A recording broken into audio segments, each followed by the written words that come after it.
New research and a book has been published into the Sharpeville massacre and has revealed that the number of those that were killed and injured was undercounted. We speak to the professors in charge of this project, Professor Nancy Clark, Dean and Professor Emeritus at Louisiana State, as well as Professor William Worger. I do hope I'm saying that correctly, Prof. Professor Emeritus of History at the University of California. Thank you very much to you both for availing yourself this afternoon. Professor Clark, let's start with you. How was the research conducted?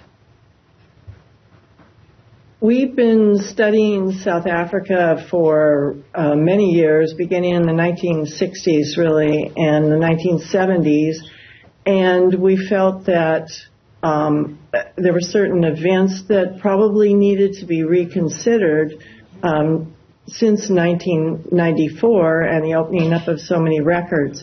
So we did a lot of research in the government archives. We looked at the South African police archives, private papers, but most importantly what we did was we went to Sharpeville itself and we were able to interview quite a number, 30-some people who were survivors or families of survivors and victims of the massacre. And we were very, very glad to have their cooperation and their support. Professor Worger, you note that this shocking story has thus been misrepresented for over 60 years. Perhaps if we are able to do it succinctly, what is it that we have been told and what is it that you have uncovered? When I say we have been told, to your knowledge, what is the story that has been peddled about the Sharpeville massacre? Well, I think succinctly, the story that has been peddled is essentially the story that Hendrik Verwoerd's government and police officials at the time put forward in 1960 to justify why they shot directly into this crowd. They largely claimed at the time that they had been trying to prevent attack upon themselves, that they had been panicked into doing something, and that is completely inadequate explanation for why actually a line of 70 white policemen would machine gun directly into a crowd of people only within 3 to 5 meters of them. That has always been peddled, and it unfortunately has spread widely, so that whenever you look into Sharpeville, all you see are references to the Sharpeville massacre, not to the community itself, and you always see this constant repetition of the numbers 69 killed and 180 or 186 injured. Now, we know from looking at the documentary records that were kept by the South African police in 1960 and 1961 that they themselves knew that the numbers were much higher.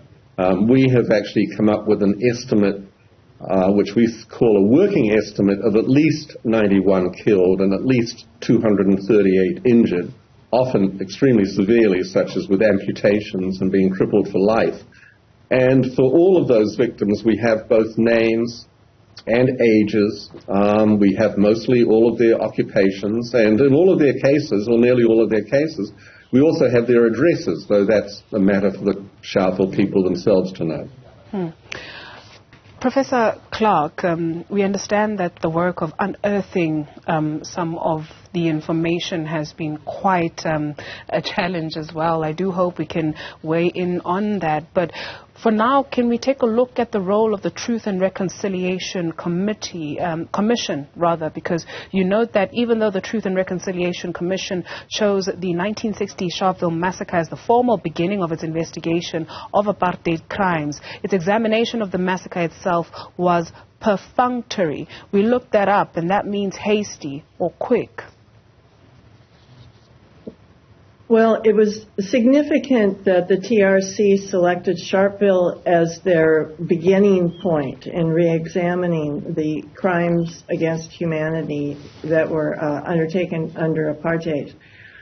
The problem is that only 3 people were actually invited to testify before the TRC.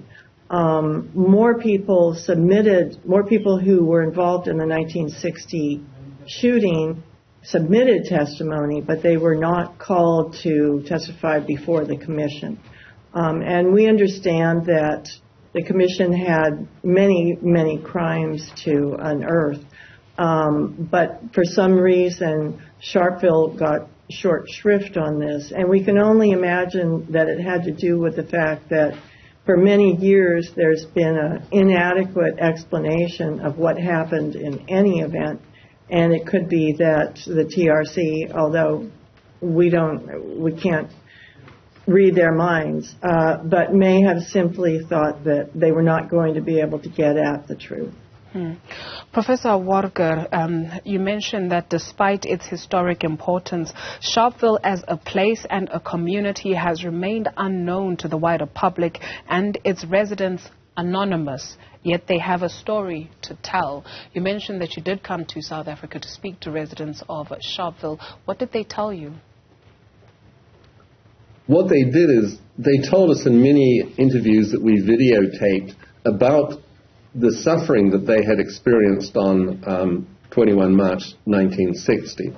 They also told us that they had repeatedly told this story again and again, and I think one of our major discoveries in the book is to find out all of the testimonies that they actually gave in 1960 and 1961.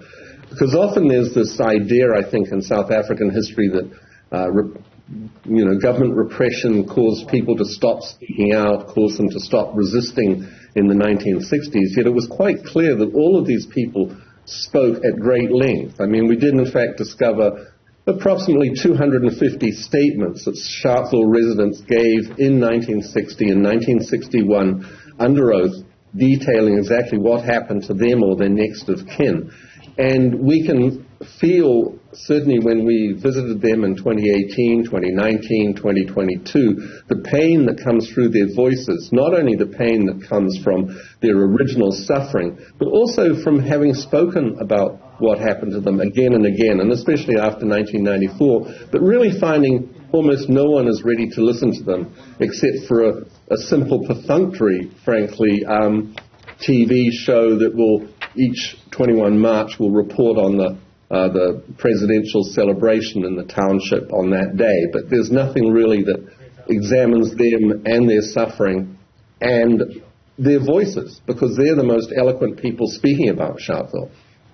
Professor Clark, you mentioned that the oral and documentary source material you used was previously off limits to researchers, insufficiently examined or largely ignored. Access to many records held by the previous apartheid government was absolutely restricted prior to 1994, and since then many of the records have not been properly registered, and this made it a challenge for yourselves as researchers to find important documentation. You mentioned at the beginning of the conversation that you had been studying South Africa for a number of years. What is the fascination with this here southernmost tip of the African continent?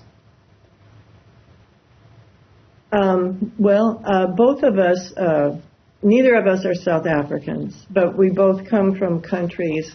I'm from the United States, and Bill is from New Zealand. And we both come from countries that have had their own and ongoing problems with racial discrimination in some of the most violent ways. And I think we both became interested in South Africa during a very turbulent time in its history in the late 1960s and throughout the 1970s, when it seemed that the situation in South Africa was coming to a head. And I think that we both looked at South Africa as a situation that we would like to know more about, to shed some light perhaps on situations in our own country. As I said, we've been traveling to South Africa. Bill first went in, I think, 1977, and I first went in 1983. And we've gone back countless times, let me say that.